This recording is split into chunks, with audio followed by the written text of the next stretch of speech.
Hello guys and welcome back to my channel. Yesterday I've uploaded a side-by-side comparison of the new Foxeer Cat Starlight FPV camera, and there was a complaint that the image was a little bit too dark, and I was told by Foxeer that some changes need to be made to the default settings in order to improve the image quality.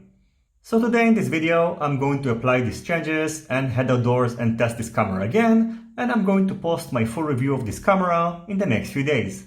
So what I've done is to set the image sharpness to 5, the color gain is now set to 15, the gamma to 0.5, the DNR is now set to middle.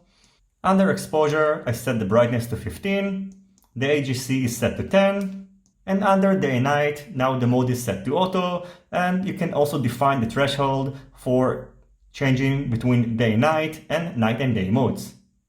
Now I'm going to head outdoors again and share the flight footage using the updated settings. I hope you will enjoy the rest of this video, and as always, if you have any questions, feel free to ask them in the comment section down below. Don't forget to leave a thumbs up if you like this video, and consider subscribing to my channel and hitting the notification bell if you're not already subscribed. See you in my next videos, and goodbye.